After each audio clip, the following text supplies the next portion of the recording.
Hello student, हम पढ़ रहे थे कि किस तरह से कुछ अंग्रेजों ने जो भारतीय शिक्षा थी प्राचीन, उसको रिवाइव करने की कोशिश की। अरेबिक्स और जो प्राचीन एशियंट पुस्तकें थी उनका अध्ययन किया, जो पर्शियन अरेबिक भाषा में लिखी हुई थी। और इसके लिए उन्होंने एक मदरसा सेटअप किया इन कलकत्ता। 1789 में कलकत्ता में एक मदरसे की स्थापना हुई, जहाँ पर अरेबिक, पर्शियन और इस्लामिक लॉ के बारे में पढ़ाया जाता था।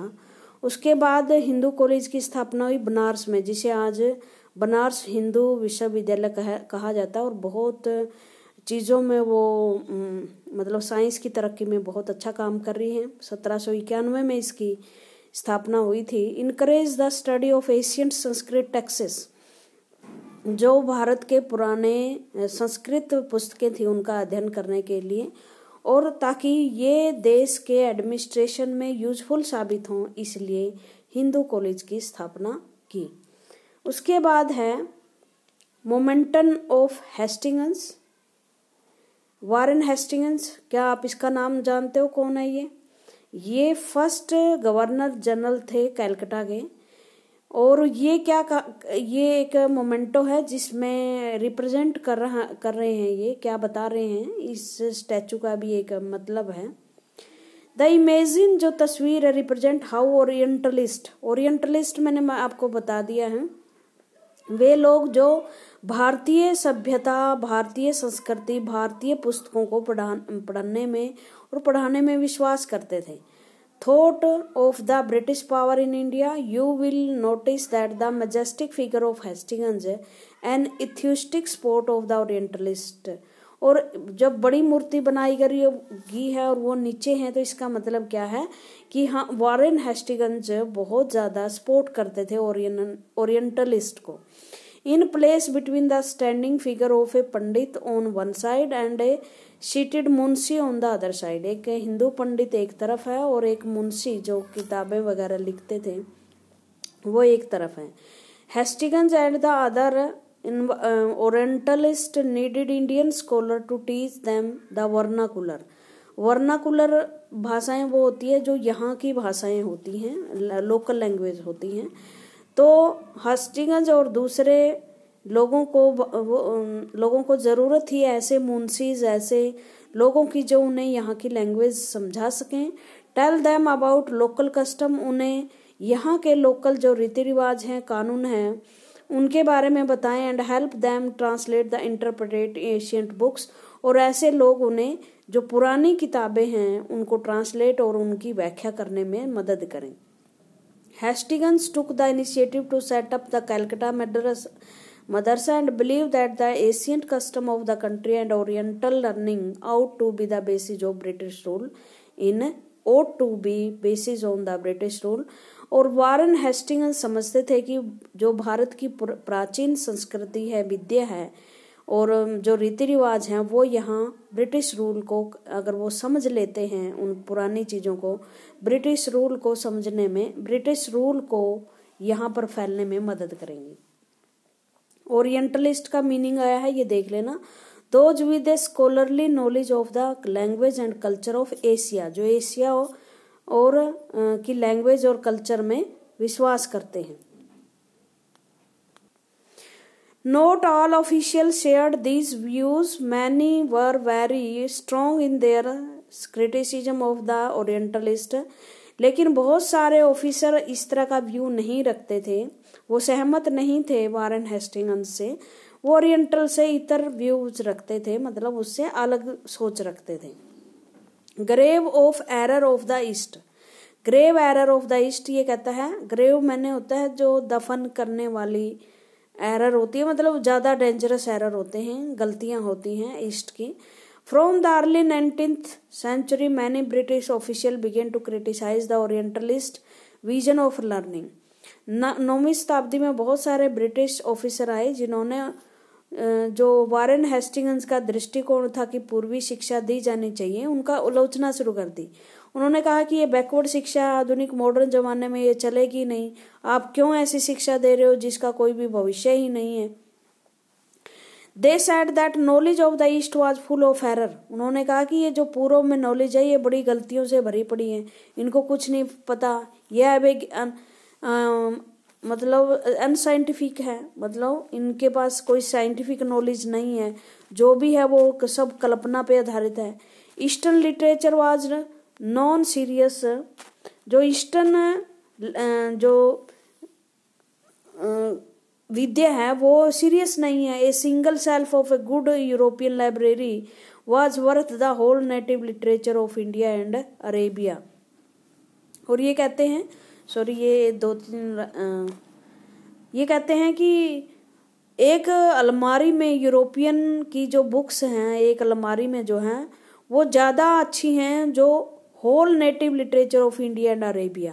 कहते हैं अरब देशों का और इंडिया का जितना लिटरेचर है उसके बराबर तो एक यूरोपियन अलमीरा में भरी हुई बुक्स हैं। मतलब उन्होंने बहुत ही ज़्यादा अंडर एस्टिमेट हमारे नॉलेज को किया।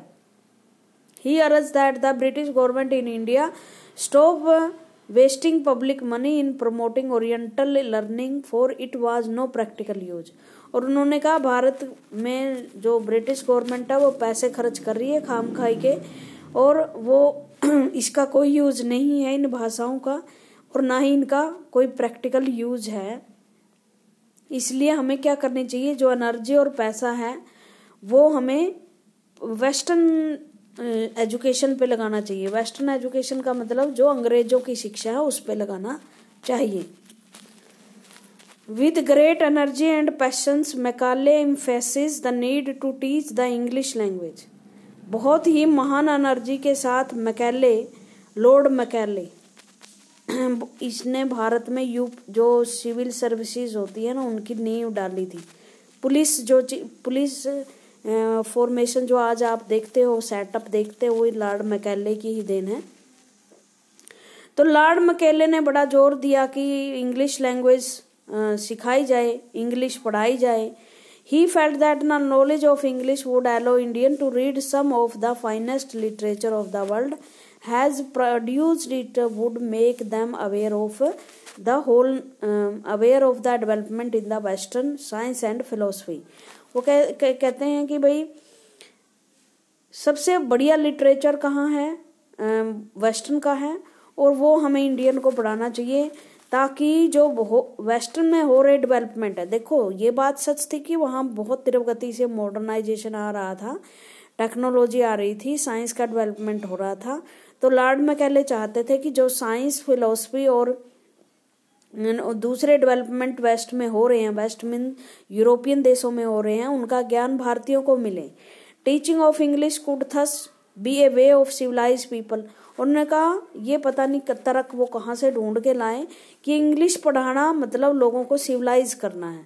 ये गलतफहमी आज तक हमारे देशों में बनी हुई है कि इंग्लिश पढ़े लिखे लोग ज़्यादा सभ्य होते हैं। अगर हमारा बच्चा इंग्लिश में बोल देता है 2-4 वर्ड तो हम बड़े खुश होते हैं कि नहीं बच्चे को बहुत ज्ञान है, जबकि ये एक गुलामी, मतलब ये एक भाषा के प्रति ज़्यादा महत्व देना और कुछ भाषाओं को कम महत्व देना होता है। जबकि भाषा तो सिर्फ मीन्स ऑफ एक्सप्रेशन होती है।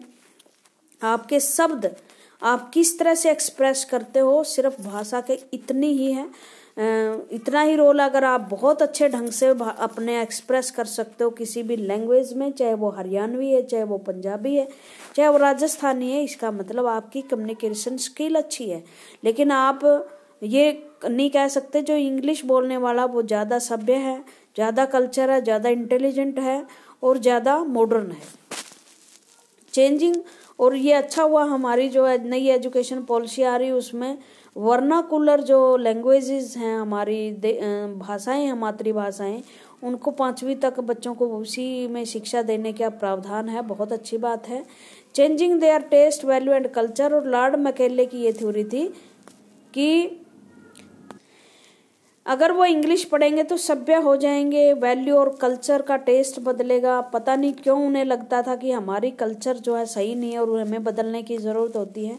हमें अपनी कल्चर कभी नहीं बदलनी चाहिए, हमें दूसरों की कल्चर का सम्मान करना चाहिए, बट अपनी ज़मीन, अपनी जो ग्राउंड है जिससे हम जुड़े हुए हैं वो हमें कभी नहीं छोड़नी चाहिए।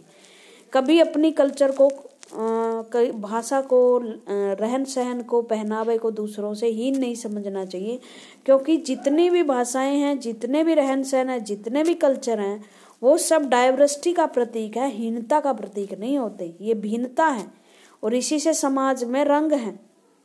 एक जैसी चीज, एक जैसा पहनावा, एक जैसी भाषा, एक जैसा खान पान, तो उससे क्या होगा, एक ऐसी सिमिलरिटी हो जाएगी जिससे हम बोर हो जाएंगे। Following Macaulay minute the English education act, Macaulay के समय में एक इंग्लिश एजुकेशन एक्ट आया 1835 में। The decision was make to English the medium of instruction for higher education. और उन्होंने कहा हायर एजुकेशन, जो कॉलेजेस की एजुकेशन है वो सिर्फ मीडियम इंग्लिश होगा। And to stop the promotion of oriental institution like the Calcutta Madrasa and Banaras Sanskrit college. और क्योंकि ये यूनिवर्सिटी या कॉलेज बन चुके थे, तो कलकत्ता मदरसा में जो अरेबियन पढ़ाई जाती थी और बनारस में संस्कृत पढ़ाई जाती थी, उन पर रोक लगा दिया। These institutions were seen as the temple of darkness that were falling of themselves into decay। देखो कितनी गलत बात है कि इन कॉलेजेस को अंधेरे का मंदिर माना गया जो आपको पतन की तरफ ले जाएंगे, जबकि संस्कृत की वजह से ही हम जगतगुरु कहलाए थे। जो संस्कृत लिटरेचर है, जैसे वेदों का है, पुराण है, उसमें हर तरह की फिलॉसफी है, हर तरह के सामाजिक वैल्यू हैं, हर तरह की इकोनॉमिक बातें हैं, सब कुछ है। पर्यावरण को बचाने के तरीके हैं जो आज तक काम आते हैं।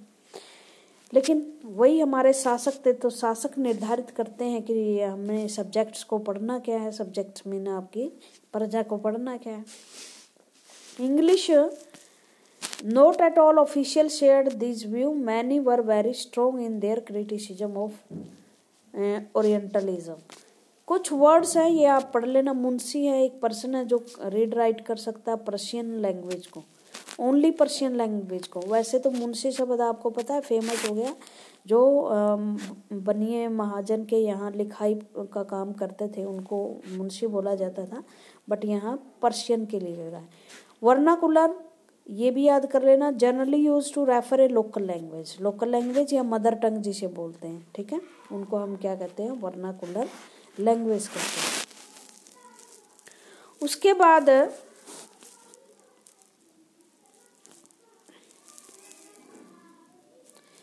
जेम्स मिल जो थे, ये तो हमने पढ़ लिया, सॉरी। और इन्होंने कहा कि भाई पतन की ओर ले जाएंगे। English text book now began to produce for schools, और इंग्लिश जो बुक हैं वो स्कूलों के लिए, स्कूलों में पढ़ाई जाने के लिए शुरू कर दी। इंग्लिश बुक, इंग्लिश लिखनी शुरू कर दी। उसके बाद है एजुकेशन फॉर कॉमर्स। कॉमर्स का मतलब होता है व्यापार वाणिज्य के लिए एजुकेशन। 1854 में ये एक बहुत इम्पोर्टेंट चीज है, इसे एजुकेशन का मैग्ना कार्टा बोलते हैं, वुड डिस्पैच। इससे संबंधित कुछ बातें हैं, ये सुन लो। In 1854, the Court of Director of East India Company in London sent to dispatch to Governor General in India। Bharat में एजुकेशन, लंदन से आया एक एजुकेशन बोर्ड, जिसमें गवर्नर जनरल ऑफ इंडिया को कहा गया कि आपने यहाँ किस तरह की शिक्षा लागू करनी है। इशूड बाय चार्ल्स वुड, और ये चार्ल्स वुड के द्वारा पेश किया गया। The president of board of control of the company, उस टाइम कंपनी का रूल था, तो ये डायरेक्टर था, प्रेसिडेंट था कंपनी का। It has come to be known the Wood dispatch, वो वुड डिस्पैच के बारे में जानने आया था। वुड डिस्पैच का मतलब होता है, यहाँ जो वुड डिस्पैच का मतलब होता है वो शिक्षा, जो वुड था उसने शिक्षा का एक पूरा परफॉर्मा तैयार किया था, उसे वुड डिस्पैच कहते हैं, ठीक है। मतलब जो प्रपोजल शिक्षा के लिए आया था। आउटलाइनिंग द एजुकेशन पॉलिसी, इसमें एजुकेशन पॉलिसी थी, एजुकेशन नीति थी। जैसे अभी 2020 के एजुकेशन पॉलिसी आई है हमारे देश में, उस टाइम वुड डिस्पैच आया था। That was to be followed in India, जो भारत में लागू करनी थी। It emphasis once again the practical benefit of a system of European learning as oppose to oriental knowledge. और इस वुड डिस्पैच की एक विशेषता थी कि इसमें वेस्टर्न एजुकेशन या यूरोपियन एजुकेशन को लागू किया गया, जो भारतीय अभी तक शिक्षा थी वो उसके विरुद्ध थी। भारतीय नॉलेज से वुड डिस्पैच का कोई लेना देना नहीं था। One of the practical use of Wood dispatch pointed to the economic, और इसमें वुड डिस्पैच की एक खास बात ये थी कि इसने आर्थिक जो क्षेत्र होता है उसमें एजुकेशन का महत्व दर्ज किया। मतलब मान लो वित्त की शिक्षा, बैंकिंग की शिक्षा या प्रोफेशनल जो डिप्लोमे होते हैं जिसके द्वारा नौकरी मिले, उनकी तरफ ध्यान दिया गया। European learning it said would enable Indian to recognise the advantage that flow from the expansion of the trade and commerce. ये कहता है कि उन्होंने कहा कि जो यूरोपियन लर्निंग है वो भारतीयों को व्यापार और वाणिज्य करने में सहायता प्रदान करेगी, and make them see the importance of the developing the resources of the country, और उनको ये महत्व समझाएगी कि किस तरह से देश के रिसोर्सेज का डेवलपमेंट किया जाता है। Introducing them to in European way of life, उनको European way of life, European style बताया गया कि कैसे आपको खाना खाना चाहिए, कैसे पहनना चाहिए, कैसे अपने टेस्ट और डिजायर होने चाहिए आपके, and create a demand of British good, और ताकि अंग्रेज बने, भारतीय अंग्रेज बने और वो ब्रिटिश का सामान खरीदें। मान लो एक घर में है, उन्होंने बताया कि किस तरह से हमें पैंट पहननी चाहिए, पहले तो धोती पहनते थे, किस तरह से सूट बूट पहनने चाहिए। तो इसका मतलब क्या था, उसका लाभ क्या होगा कि ब्रिटिश वस्तुएं बिकेंगी भारत में। पहले थोड़े नहीं हम सूट बूट पहनते थे। For Indian would begin to appreciate and buy thing that were produce in Europe, और स्कूलों में मान लो किसी बच्चे ने पैंट पहनी है तो वो क्या बनेगा, आगे भी ऐसा ही व्यक्ति बनेगा कि वो पैंट पहनेगा और यूरोपियन कंट्रीज से बना हुआ माल जो है वो खरीदेगा। मतलब आप अपने चारों ओर देखिए, बहुत सारी ऐसी चीजें हैं जिन्हें हम पहले वाली चीज छोड़ चुके हैं और नई चीजें हमने अपना ली है। वो क्या है, वो एक ऐसी चाल थी जिसके द्वारा हमने जैसे एक रिफाइंड तेल आते हैं, ठीक है, रिफाइंड ऑयल, और इनके बहुत ज्यादा गुण बताए जाते हैं, जबकि ये प्रूव हो चुका है कि देसी घी जो होता है वो सबसे बेस्ट होता है, क्योंकि वो खून में मिल जाता है और ऐसी कोई चीज नहीं है जो खून में मिल जाए। रिफाइंड ऑयल तैरते रहते हैं पानी में, जबकि ये कहा जाता है कि नहीं जी रिफाइंड ऑयल सबसे बढ़िया है।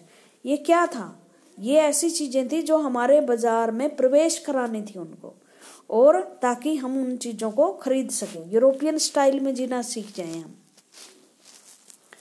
Wood Dispatch also argued that European learning would improve the moral etiquettes of Indian। देखो, मोरल करेक्टर सुधारने के लिए यूरोपियन अंग्रेजी सीखनी थी। इसका मतलब ये कि हमारे देश में करेक्टर नहीं था मोरल, जबकि हमारे देश में तो वसुदेव कुटुंबकम की धारणा जो है, सारे समाज के प्रति सम्मान करना, पेड़ पौधों के प्रति सम्मान करना, बड़े बुजुर्गों के पैर छूना, छोटों से प्रेम करना, ये हमारे तो खून में, हमें सिखाने की जरूरत ही नहीं थी।